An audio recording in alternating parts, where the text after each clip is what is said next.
इसलिए जनता से आह्वान कर रहे हैं और जनता ही भारतीय जनता पार्टी का इलाज करेगी, गरीब जनता। अच्छी लगे शानदार लग रहा है। ये कला अलग है, ये कला अलग है।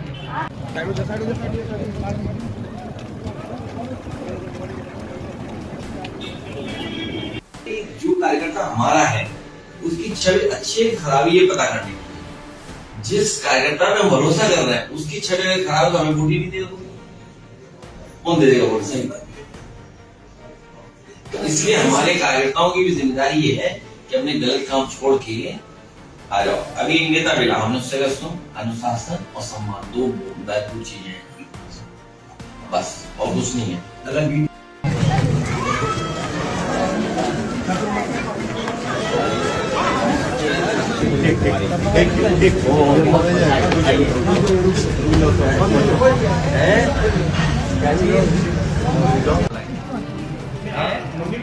ये कला अलग है।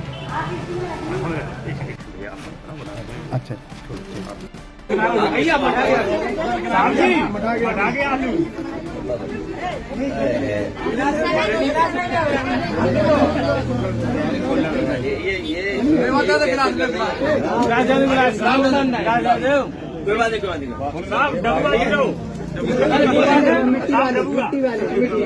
मिट्टी वाले कोई भी नहीं पड़ता यार। वो तो सही कहा उन्होंने, जब आईने में देखते होंगे तो लगता होगा ये बाबा ही नहीं है कोई। चीफ मिनिस्टर बिष्ट साहब लगता आईना देख करके ये बात कह रहे हैं, और जब विधानसभा में गए होंगे भाषण देने तो आईने में देखा होगा तो आईने ने सच्चाई बता दी होगी कि केवल पहनावे से कोई बाबा संत नहीं हो सकता है, कान छिदवाने से नहीं हो सकता है। ये तो हमारी गीता भी लिखती है, गुरु नानक जी ने भी यही कहा कि कान छिदवा लोगे तो क्या योगी हो जाएंगे आप। और जो दूसरों का सर्टिफिकेट मांग रहे हैं वो अपना सर्टिफिकेट तो दिखा दें कि कौन सी इंस्टीट्यूशन में योगी बने हैं। इसलिए चीफ मिनिस्टर बिष्ट जी जब उन पे कोई काम नहीं बचा है तो वो जनता को धोखा देने में निकल गए। और उनकी भाषा देखो, पूजनीय शंकराचार्य ने कहा है कि ऐसी भाषा तो गुंडों की भी नहीं होती है।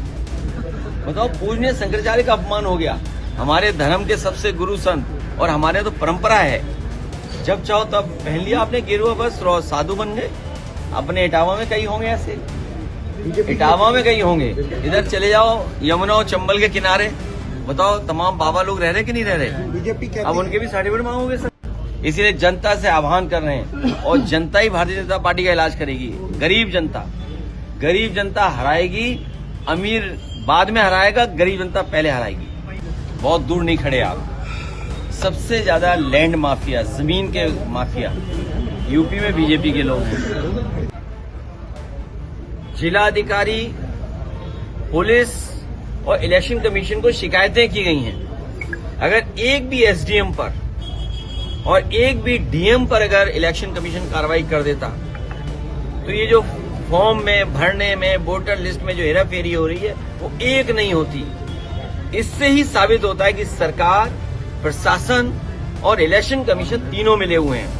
मैं प्रेस करने जा रहा हूं और जिनके गलत तरीके से वोट काटे हैं या गलत तरीका अपनाया इलेक्शन कमीशन और प्रशासन ने, वो प्रेस के सामने लखनऊ में 16 तारीख को मैं रखूंगा।